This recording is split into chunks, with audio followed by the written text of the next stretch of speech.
दुनिया में कितना गम है, मेरा गम कितना कम है। नमस्कार दोस्तों, मैं हूँ आरती। आज की कहानी है एक बेघर भिखारी की जो खाना इकट्ठा करता था।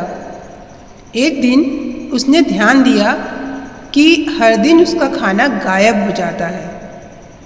उसने उस चूहे को पकड़ा जो उसका खाना चुराता था। उसने चूहे से कहा, अरे ओ चूहे, तू मेरा खाना क्यों चुराता है? मैं तो एक गरीब भिखारी हूँ। चुराना ही है तो अमीरों का खाना चुरा, उन्हें पता भी नहीं चलेगा। चूहे ने कहा, यही मेरे भाग्य में है कि मैं तुमसे चुराऊं, क्योंकि तुम्हारे भाग्य में भी यही है कि तुम अपने पास केवल 8 चीज़ें ही रख सकते हो। चाहे तुम कितनी भी भीख मांग लो या कितना भी इकट्ठा कर लो, तुम केवल उतनी ही चीज़ें रख पाओगे। यह सुनकर उस बेघर भिखारी को सदमा लगा और उसका दिल भी टूट गया। भला ऐसी किस्मत कौन पाना चाहेगा? वह बेघर इंसान निश्चय करता है कि वह भगवान बुद्ध से मिलेगा और अपनी इस समस्या का समाधान पूछेगा। इस तरह वह बेघर इंसान यात्रा पर निकल पड़ता है और बुद्ध को ढूंढने लगता है। वह इंसान पूरे दिन यात्रा करता है और शाम को अपने आप को वह एक धनी परिवार के घर के सामने पाता है। थका हुआ और भूखा प्यासा वह रात बिताने का फैसला करता है। उसने दरवाज़ा खटखटाया तो घर के मालिक ने दरवाज़ा खोला। उस बेघर आदमी ने कहा, मैं एक यात्री हूँ, इस इलाके में नया हूँ। क्या मुझे यहाँ रात बिताने की जगह मिलेगी? घर का मालिक उसे अंदर ले जाता है। रात में जब वे खाना खाते वक्त बातें कर रहे थे तो घर का मालिक उससे पूछता है, भाई क्यों और कहाँ के लिए इतनी रात को यात्रा कर रहे थे? उस गरीब इंसान ने कहा, मेरे पास बुद्ध के लिए एक सवाल है और मैं उन्हीं से मिलने जा रहा हूँ। जब उस घर की मालकिन ने यह सुना तो उसने कहा, क्या आप हमारी तरफ से भी एक सवाल बुद्ध से पूछ सकते हैं? उस बेघर इंसान ने कहा, बताइए, मैं आपकी तरफ से उनसे ज़रूर पूछूंगा। मालकिन ने कहा, हमारी 16 साल की बेटी है जो बोल नहीं सकती। हमें बस पूछना है कि हमें क्या करना होगा जिससे वह बोलना शुरू कर दे। अगली सुबह वह बेघर इंसान उन्हें आश्रय देने के लिए धन्यवाद करता है और कहता है कि वह उनका सवाल बुद्ध से ज़रूर पूछेगा। वह अपनी यात्रा दोबारा शुरू करता है, लेकिन कुछ ही दूर चलने के बाद वह पहाड़ों का एक झुंड देखता है जिन्हें उसे पार करना होगा। वह एक पहाड़ पार करता है और उसे एक जादूगर मिलता है। बेघर इंसान जादूगर से पूछता है, क्या तुम मेरी मदद कर सकते हो इन पहाड़ों को पार करने में? जादूगर उसे अपनी छड़ी में पीछे बिठाता है और पहाड़ों को पार करा देता है। जादूगर उस बेघर इंसान से पूछता है, तुम कहाँ जा रहे हो और इन पहाड़ों को क्यों पार कर रहे हो? बेघर इंसान ने कहा, मैं बुद्ध से मिलने जा रहा हूँ, उनसे अपने भाग्य के बारे में पूछना चाहता हूँ। जादूगर उस इंसान से विनती करता है कि वह उसका भी एक सवाल बुद्ध से पूछे। जादूगर उसे बताता है कि वह पिछले 1000 सालों से स्वर्ग जाने की कोशिश कर रहा है और उसकी शिक्षा के अनुसार उसे अब तक स्वर्ग में चले जाना चाहिए था। तो क्या वह बुद्ध से पूछ सकता है कि उसे क्या करना होगा स्वर्ग जाने के लिए? वह बेघर इंसान बुद्ध से सवाल पूछने का वचन देता है और आगे बढ़ जाता है। कुछ घंटे चलने के बाद उसे एक आखिरी रुकावट मिलती है, एक गहरी नदी जिसे वह पार नहीं कर सकता। लेकिन सौभाग्य से उसे नदी किनारे एक बड़ा सा कछुआ मिलता है जो उसे नदी पार कराने का फैसला करता है।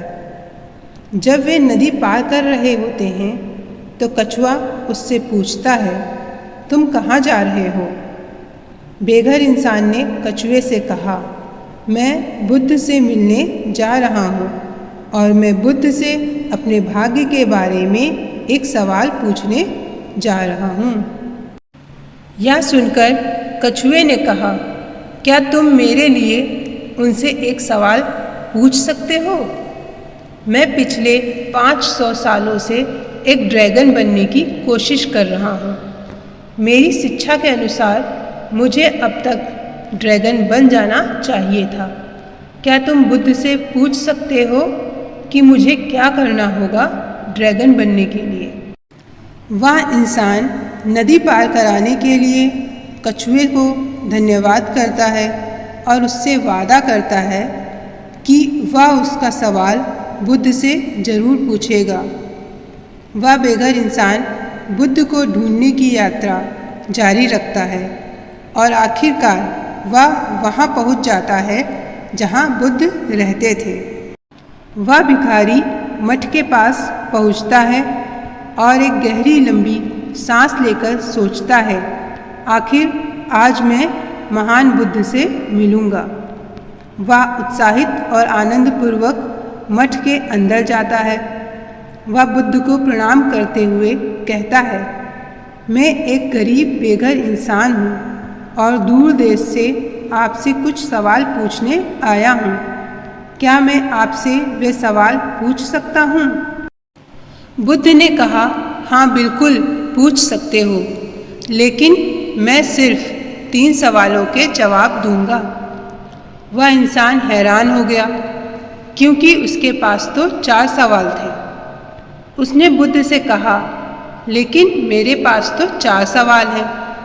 बुद्ध ने कुछ उत्तर नहीं दिया, वह बस ध्यान में बैठे रहे। तब उस बेघर इंसान ने बड़े ध्यान से सोचा।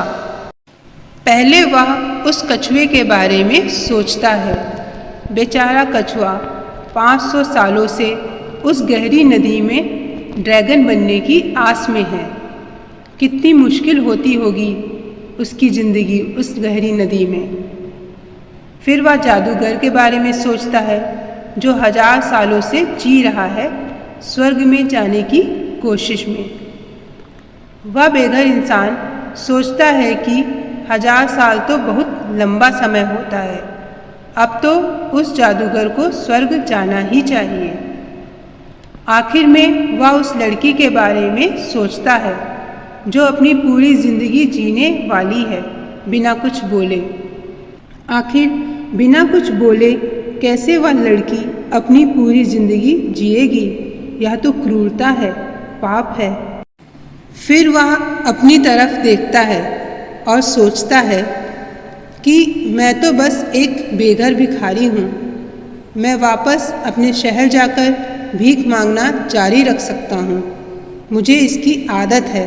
मेरा तो कुछ नहीं बदलेगा, लेकिन उन लोगों का वह सब कुछ बदल सकता है यदि उन्हें उनके सवालों के जवाब मिल जाएं। जब उसने दूसरों की समस्या की ओर देखना शुरू किया तो उसे खुद की तकलीफ़ कम दिखने लगी। उसने उनके 3 सवालों को पूछने का निर्णय लिया। गरीब इंसान बुद्ध से कछुए के बारे में पूछता है। बुद्ध ने कहा, वह कछुआ अपना ढांचा छोड़ने को तैयार नहीं। जब तक वह अपने ढांचे से बाहर नहीं आएगा, वह कभी ड्रैगन नहीं बन सकता। फिर उस बेघर इंसान ने उस जादूगर के बारे में पूछा। वह जादूगर हमेशा अपनी छड़ी अपने पास रखता है, कभी उसे नीचे नहीं रखता। उसकी छड़ी उसे स्वर्ग जाने से रोक रही है।